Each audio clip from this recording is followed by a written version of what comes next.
Salut, bienvenue, c'est topmusic.fr qui vous accueille pour Igloo on Air, le Mac de l'Habitat, l'émission qui ne manque pas d'air, avec un animateur qui ne manque pas d'air non plus. Il paraît. Cédric Simonin, Voilà. le patron de Trianon Résidence. Oui, Vous allez bien, accessoirement. Cédric? Ça va bien et vous? Très bien, on va parler de la qualité de l'air aujourd'hui, Oui. mais pas n'importe où, du côté de Strasbourg, de l'Eurométropole. La politique de l'Eurométropole en matière de qualité de l'air et de santé environnementale. Pour en parler avec nous, Françoise Chatzel, je suis ravi de vous recevoir. Eh bien, moi, je suis ravie d'être avec vous et bonjour à toutes et à tous. Alors, vous êtes médecin, conseillère municipale déléguée à la qualité de l'air et à la santé environnementale et conseillère de l'Eurométropole. Cédric Simonin a préparé plein de questions pour vous. Oui, on est ravis de vous recevoir parce que vous savez que la qualité de l'air, c'est un sujet sur lequel on est extrêmement sensible et sur lequel on travaille depuis de très nombreuses années. Donc, la question de la qualité de l'air est, depuis quelques années, devenue primordiale car c'est entre la deuxième et troisième cause de mortalité en France, entre 48 et 67 000 morts en France. Vous m'arrêtez si je dis une bêtise, que Eric, il faut savoir que Mme Chazelle est très précise sur les chiffres. Elle est médecin. Un chiffre, 30% de la population est cliniquement allergique, 50% en 2050. Ouais. À cela, depuis plusieurs années, s'ajoute la préoccupation sur la qualité de l'air intérieur, c'est-à-dire celle de nos logements, de nos bureaux, etc. Rappelons aussi que les maladies allergiques apparaissent dans des populations de plus en plus jeunes et sont de plus en plus sévères et durables pour 3 millions de patients. La qualité de l'air, qu'elle soit extérieure ou intérieure, devient donc un enjeu de santé publique. Donc, Madame Chetzel, vous avez un parcours très atypique. Vous voilà aujourd'hui élue conseillère à l'Eurométropole. Pouvez-vous nous présenter succinctement la feuille de route adoptée par l'Eurométropole, baptisée Cadre de vie saine et durable? Merci beaucoup. Eh bien, je vais commencer par revenir un peu sur ce que vous avez dit. Effectivement, deuxième cause de mortalité selon les études, mais j'allais dire, et vous en avez parlé d'ailleurs, s'il n'y avait que les décès, il y a également les maladies. Vous avez parlé de l'asthme. Sachez que pour un enfant, habiter à une centaine de mètres d'une route augmente l'apparition d'asthme de 30%. S'il n'y avait que l'asthme, on croit souvent que puisqu'on respire l'air, c'est d'abord les bronches et les poumons qui vont être malades, avec des cancers, des bronchites chroniques, etc.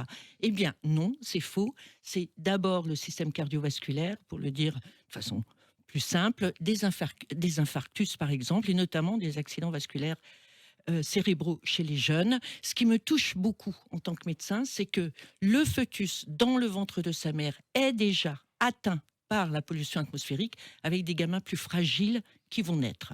Donc il est donc important de faire évoluer les choses, les faire changer. Il y a une feuille de route, je l'ai dit, qui a été mise en œuvre. Est-ce que vous pouvez nous en parler? Je crois qu'il y a 5 axes. Exactement, je ne suis pas sûre que je vais vous reparler des 5 axes. Je crois que c'est plus Vous faites intéressant. comme vous voulez, Françoise. Oui. C'est vous qui décidez. C'est peut-être plus intéressant parce que cadre de vie sain et durable, ça veut peut-être pas dire grand-chose. Et on va essayer de le dire plus simplement. C'est tout simplement faire le maximum pour que les 500 000 habitants de la métropole, c'est-à-dire des 33 communes qui la forment, puissent vivre dans un environnement qui leur assure la meilleure santé possible. Je dirais même plus, qui leur assure une qualité et un cadre de vie. Je ne dirais pas là où ils se sentent heureux, parce que ça c'est une autre question, mais au moins là qu'ils puissent se sentir en bien-être.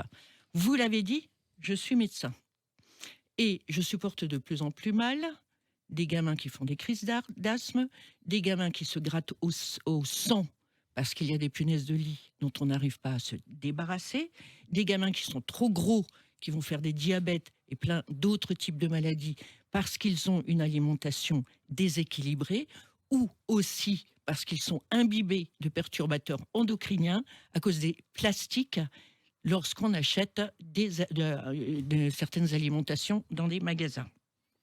Je ne vais pas continuer la litanie, je ne suis pas là pour vous saper le moral. Surtout, dire que tout cela, on peut s'en protéger, voire on peut le réduire. D'où cette feuille de route, cadre de vie sain et durable. Alors vous allez me dire, comment? Eh bien, c'était ma question. Comment? Comment? Alors évidemment, on peut changer la façon dont on fait des achats. Par exemple, ce qu'on achète en alimentation. mais aussi ce qu'on peut acheter en deuxième main, quelquefois. Attention aux punaises de lit. Alors, vous allez me dire, tout ça, ça renvoie à l'individu. Eh bien, moi, je suis sûre, et c'est pour ça aussi que je suis conseillère, qu'on peut agir au niveau de nos politiques publiques. Nos politiques publiques, bien sûr, en facilitant l'information pour que les gens puissent avoir des comportements tout en ayant un minimum de connaissances, Mhm.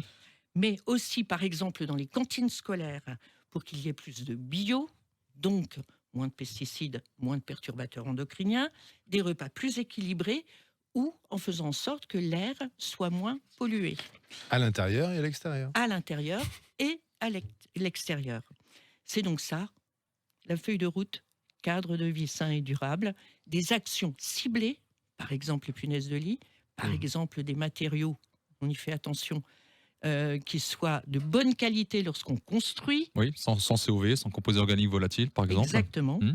mais aussi en faisant attention à la façon dont les gens vont se déplacer, ce qu'on appelle une politique publique de mobilité, également d'énergie, le chauffage de bois au bois, c'est polluant, faire attention à prendre des poêles moins polluants, d'agriculture et bien sûr d'urbanisme. Donc nous y voilà, on a parlé Voilà, mais d'environnement. d'abord, je voulais juste rajouter quelque chose. C'est important tout ce que vous avez dit, mais plus encore pour une mairie qui vient d'être élue et qui a attendu pour ça et qui a été élue pour ça, puisque vous êtes une mairie écolo. Vous avez donc plus de pression qu'une mairie qui n'aurait pas fait ce genre de promesses. Exactement, et nous devons être à la hauteur des attentes des gens. Alors je parle de la mairie, je parle aussi de la métropole, Voilà. puisque la feuille de route de la métropole est également, s'engage également sur les questions de transition, de démocratie, de solidarité. Donc voilà, nous devons être à la hauteur. C'est pour cela que nous avons été élus et nous serons à la hauteur. Oui, Cédric. Donc vous avez parlé d'urbanisme, vous avez parlé de mobilité autour de cette qualité de l'air. Comment, d'après vous, l'urbanisme peut impacter la qualité de l'air que nous respirons? Alors, je dirais qu'il y a deux choses. D'abord, en se protégeant de la pollution atmosphérique et ensuite en réduisant la pollution atmosphérique. Tout ça, c'est très théorique. En se protégeant de la pollution atmosphérique. Comment? Par exemple, en faisant en sorte que ni les crèches ni les écoles ne soient sous la pollution atmosphérique. Comment?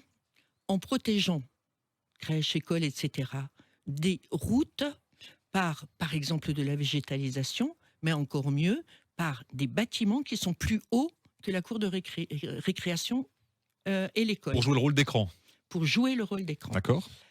Également, d'autres types d'actions, faire en sorte que on aménage les abords d'école de façon à ce que les parents ne puissent plus ramener les enfants juste devant la porte de l'école, les accompagner dans l'école, quelquefois en laissant leur moteur allumé, et donc en aménageant pour qu'il y ait un parking un peu plus loin, pour que les gamins viennent à pied à l'école, en facilitant les pistes cyclables pour que les parents n'aient plus la trouille de laisser les enfants aller en vélo à l'école, etc., etc. Je vous Il y ai a du dit boulot. protéger. Il y a du boulot et nous avons commencé d'ailleurs, puisque nous végétalisons les cours d'école, puisque de plus en plus il y a un programme pour aménager les abords des écoles. Je ne vais pas continuer. Deuxième chose, je vous ai dit protéger. Deuxième chose, réduire. Alors, comment réduire? En s'attaquant à la source. Je reprends l'exemple du trafic routier. Évidemment, il faut que l'on crée des quartiers où il n'y a plus de places de stationnement juste devant le bâtiment, mais des parkings qui soient un petit peu éloignés, par exemple, des bâtiments. Évidemment, en faisant en sorte qu'il y ait moins besoin de voitures pour aller faire les courses, c'est-à-dire en allant vers des quartiers, comme on dit, plus inclusifs, où on trouve plus de commerces, plus de cafés, également en aménageant des places publiques, des mobiliers urbains, des jeux qui font en sorte que les jeunes, quelle que soit leur classe sociale, puissent se retrouver. C'est aussi du lien social, sur du lien social qu'on peut jouer là-dessus. Donc, beaucoup de possibilités. Et tout ça, ça a effectivement à voir avec l'urbanisme. Totalement. Donc, vous êtes aussi la présidente d'une association qui promeut la qualité de l'air. Pouvez-vous nous en dire un peu plus sur cette association, son objectif et quelles sont les actions qui sont menées? Alors la première chose que je dirais, c'est qu'elle s'appelle l'Alliance des collectivités françaises pour la qualité de l'air. Elle rassemble donc des élus et évidemment des services qui viennent, je dirais, de toute la France. Alors évidemment des grandes métropoles, Paris, Lyon, Grenoble, etc., mais aussi des petites communes. Rassemble donc les élus qui, il y a là un seul objectif, c'est l'amélioration de la qualité de l'air. Donc c'est totalement transpartisan. Alors, qu'est-ce qu'on fait? En gros, deux choses. La première, c'est qu'on échange entre nous sur les initiatives qu'on prend chacun dans notre collectivité. Qu'est-ce qui marche pas? Pourquoi ça marche pas? Comment est-ce que les gens le vivent, etc., etc. Les bonnes pratiques. Les bonnes pratiques, pour le dire vite et de façon synthétique.